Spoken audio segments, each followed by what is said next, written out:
हमारे चैनल को सब्सक्राइब करना ना भूलें। यहाँ हजारों कहानियां हैं आपके लिए। उसके होठों और तिल के बीच तो वो उसे दिन भी उलझ गया था और आज वो रिलैक्स था। इस शादी को कहीं ना कहीं वो मान चुका था। तब तो उसका गीत के होंठ और उसके तिल में उलझना लाजमी था। जब भी वो गीत की तरफ देखता, उसके होठों को देखकर उसके मन में अजीब से ख्याल आते। वो खुद ही मुस्कुरा पड़ा। क्या सोच रहा है वंश? पागल हो गया है क्या? उसने अपने आप से कहा।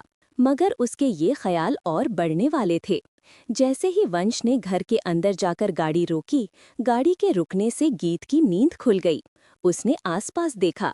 घर आ गया है, वंश ने उससे कहा। वो अपनी ड्रेस संभालती हुई गाड़ी से नीचे उतरने लगी। जैसे ही वो दोनों ऊपर जाते हैं, गीत सबसे पहले बाहर टेरेस पर जाती है, जहां जिमी का पिंजरा था। वो देखती है कि जिमी सो रहा है। उसे देखकर वो अंदर आने लगती है। आधी रात को भी इसे उसकी फिक्र है। उसे देखकर वंश सोच रहा था। चेंज करने के बाद दोनों अपनी अपनी जगह पर आकर सो जाते हैं। वहीं नीता अब तक नहीं सोई थी। उसने दोनों को आते हुए देखा था कि वो दोनों कितनी रात को आए थे। अब जितनी जल्दी हो सके तुम्हें यहाँ से निकलना है। मैं तुझे अपने बेटे के साथ बर्दाश्त नहीं कर सकती। नीता भी सिया के साथ अपना प्लान बना चुकी थी और अब बहुत जल्दी उन्हें अपने प्लान को कामयाब करना था। अगले दिन सिया तैयार होकर ऑफिस पहुंचती है। वो रोजी के पास उसके केबिन में जाती है। रोजी उसकी फ्रेंड है जो वंश के ऑफिस में काम करती थी। बहुत दिनों बाद याद आई तुम्हें मेरी, रोजी ने मुस्कुराकर कहा। एक काम है तुमसे, सिया ने कॉफी पीते हुए कहा। हाँ कहो, क्या हुआ? तुम्हें मुझे ये न्यूज़ देनी है। जब वंश ऑफिस से घर के लिए निकले तो मुझे बताना है। क्या कह रही हो तुम? अब तो उसकी शादी हो चुकी है। अब इन सब बातों का क्या फायदा? रोजी उससे कहने लगी। वो सिर्फ मेरा होगा, देखते जाओ। शादी हुई है तो तलाक भी हो जाएगा। वंश उस लड़की के साथ नहीं रह सकता। देखो, मैं तुम्हें ये खबर दे दूंगी, मगर फिर भी सोच लो, वो शादीशुदा है। छोड़ो उसका पीछा। जब वो अकेला था तब भी उसने कभी तुम्हारी तरफ इस नज़र से नहीं देखा। अब तो उसकी लाइफ में कोई और लड़की है। रोजी उसे समझा रही थी। दोनों सहेलियां बहुत देर तक बैठी बातें करती रहीं। सिया रोजी को मिलकर मेंशन आती है। सिया और नीता दोनों मिलकर गीत के खिलाफ खिचड़ी पकाती रहीं। उसे दोपहर को रोजी का फोन आता है। वंश अभी अभी घर के लिए निकला है। उसने अपनी सेक्रेटरी से कहा था कि वो घर जा रहा है। ठीक है, सिया ने कहा। वो टाइम देखकर नीता से कहती है, मैं गीत के रूम में जा रही हूँ। वो गीत के कमरे का डोर नॉक करती है। मैं आ जाऊं? वो मुस्कुराते हुए उसे रहती है। क्या कर रही हो? वो गीत से पूछती है। सिया ने लैपटॉप की तरफ देखा। लैपटॉप ऐसे ही पड़ा हुआ है जैसे वो छोड़ कर गई थी। असल में गीत समझती थी कि लैपटॉप वंश का है और वंश को लगा कि गीत का है। दोनों ने ही उसके बारे में आपस में कोई बात नहीं की थी। ये लैपटॉप? सिया ने उससे पूछा। उन्हीं का होगा। गीत को तो उस पर ध्यान भी नहीं था। ये तो चार्ज करने वाला है। सिया उसे चार्ज पर लगाती है। थोड़ी देर में जब वो चार्ज हो गया, मुझे चाय कॉफी नहीं पिलाओगी? सिया गीत से कहती है। बिल्कुल, मैं अभी आती हूँ। गीत नीचे चली जाती है और लक्ष्मी से चाय लाने के लिए कहती है। सिया लैपटॉप से कुछ मैसेज भेजती है और प्लान के मुताबिक अरमान भी उसे वापस रिप्लाई करता है। फिर वो उसका स्क्रीन टाइम बढ़ाकर उसे वैसे ही छोड़ देती है। चाय पीते हुए वंश भी आ गया था। उसे देखकर सिया खड़ी हो गई। तुम अपनी बीवी के साथ बैठो, अब मैं चलती हूँ। वो वहाँ से चली जाती है। मैं आपके लिए भी चाय लेकर आता हूँ। गीत कमरे से बाहर चली जाती है। एलईडी जो दीवार पर लगी थी, उसके नीचे जो टेबल था उस पर उसने लैपटॉप देखा। लैपटॉप का मुंह दूसरी साइड था।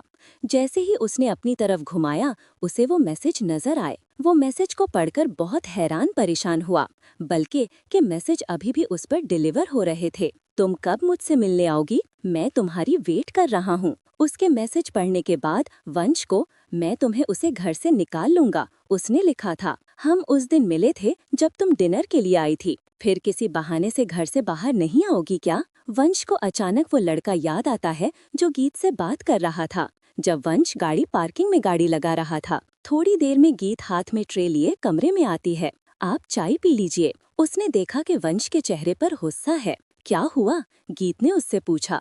बहुत मुश्किल के बाद ही वो दोनों थोड़ा नॉर्मल होने लगे थे। मुझे उम्मीद नहीं थी गीत तुम ऐसा करोगी। मुझे तो लगा था तुम एक अच्छी लड़की हो। अगर यही सब करना था तो शादी क्यों की? क्या कह रहे हैं आप? वंश कमरे से बाहर चला जाता है। वो गाड़ी स्टार्ट करता है। तो क्या सचमुच सिया अपने प्लान में कामयाब हो जाएगी? क्या इन दोनों का रिश्ता शुरू होने से पहले ही खत्म हो जाएगा? हमारे चैनल को सब्सक्राइब करना ना भूलें। यहाँ हजारों कहानियाँ हैं आपके लिए। वंश बहुत गुस्से में था। क्या हुआ? गीत ने उससे पूछा। बहुत मुश्किल के बाद ही वो दोनों थोड़ा नॉर्मल होने लगे थे। मुझे उम्मीद नहीं थी गीत तुम ऐसा करोगी। मुझे तो लगा था तुम एक अच्छी लड़की हो। अगर यही सब करना था तो शादी क्यों की? क्या कह रहे हैं आप? वंश कमरे से बाहर चला जाता है। वो गाड़ी स्टार्ट करता है। वो वापस ऑफिस चला जाता है। उधर गीत बहुत परेशान है। उसे समझ नहीं आ रहा कि क्या हुआ। जब वंश कमरे में आया था, बहुत खुश था। आज पहली बार उसने गीत को चाय के लिए कहा था, मगर जैसे ही वो चाय लेकर वापस आई, उसका इस तरह से रिएक्ट करना गीत की समझ से बिल्कुल बाहर था। वो परेशानी की हालत में सोना के कमरे में जाती है। सोना कोई किताब पढ़ रही थी। क्या हुआ भाभी, आप परेशान हैं? सोना, मुझे बिल्कुल समझ नहीं आ रहा कि क्या हो रहा है। वो सोना को सारी बात बताती है। तो भाई एकदम चले गए ऐसे गुस्से में?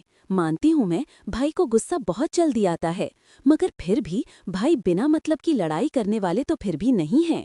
अब सोना की समझ से भी ये बात बाहर थी। भाभी, आप फोन पर पूछ ले उनसे क्या हुआ है। मैंने किया था फोन, मेरा फोन नहीं उठाया। अब सोना के दिमाग में खुद की हुई गलती घूमने लगी। कहीं भाई को पता तो नहीं चल गया कि मैंने क्या किया है।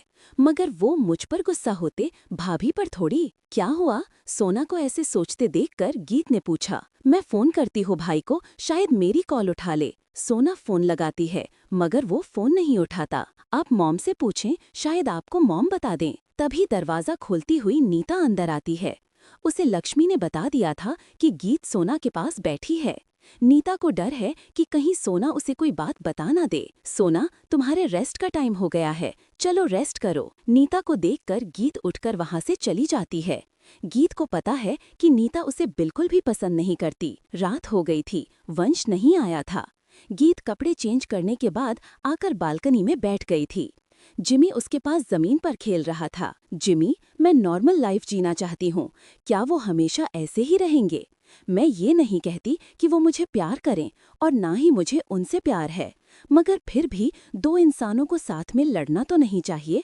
वैसे तो उसने मुझे पहले ही कह दिया था, ये शादी मेरी जिंदगी की सबसे बड़ी गलती है, मुझे नहीं करनी चाहिए थी। उसने तो मुझे पहले ही कहा था। मॉम, मुझे कहाँ फंसा दिया आपने, मेरी हाल तो देख रही हो। वंश ने वकील से अपने नाम और गीत के डाइवोर्स पेपर तैयार करवा लिए थे। इसीलिए उसने वकील को भी बुलाया था और वो उन्हें लेकर घर जा रहा था। नीता लॉन में टहलते हुए वंश का इंतजार कर रही थी। वो दोनों की लड़ाई देखना चाहती थी।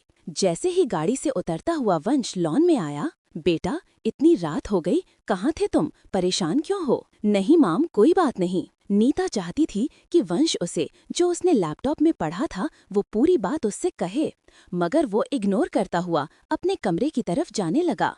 नीता वहीं लॉन में बैठी धमाके के इंतजार में थी, क्योंकि वंश का गुस्सा उसकी आंखों से दिखाई दे रहा था। वंश दरवाजा धकेलता हुआ कमरे के अंदर आया।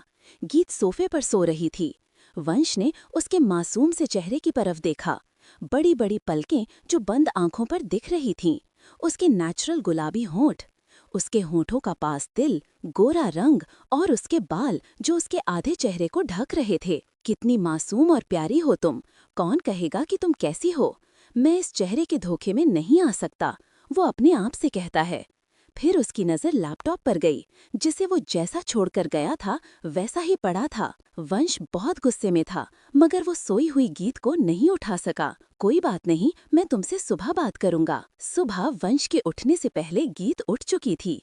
गुस्से की वजह से वंश को रात देर से नींद आई, जिस वजह से वो सुबह उठ नहीं सका। गीत कमरे से बाहर जा रही थी, तभी वंश की आंख खुली। 1 मिनट, मेरी बात सुनो, उसने कहा। गीत उसकी बात सुनने के लिए रुक गई। वंश वहाँ साइड पर पड़े हुए पेपर उठाता है। ये क्या है? वंश गुस्से से उसकी तरफ देख रहा था। इस पर साइन करो और काम खत्म करो, मुझे डैड से भी बात करनी है। बताना है उन्हें जिस लड़की को वो मेरे लिए पूरी दुनिया से ढूंढ कर लाए हैं वो कैसी है। उसकी इस बात पर गीत ने वंश की तरफ देखा।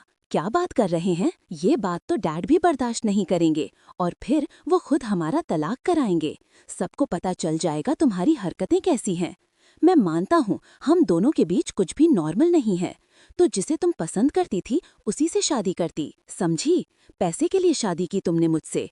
उसके पास तो पैसे नहीं होंगे ना। देखो, तुम्हें जो करना हो फिर करना, उसके साथ शादी करना चाहे बिना शादी के रहना, जो तुम्हारा मन करे, मगर मेरी लाइफ से आज जल्दी से आउट हो जाओ। मेरी वकील से बात हो चुकी है, करो इस पर साइन।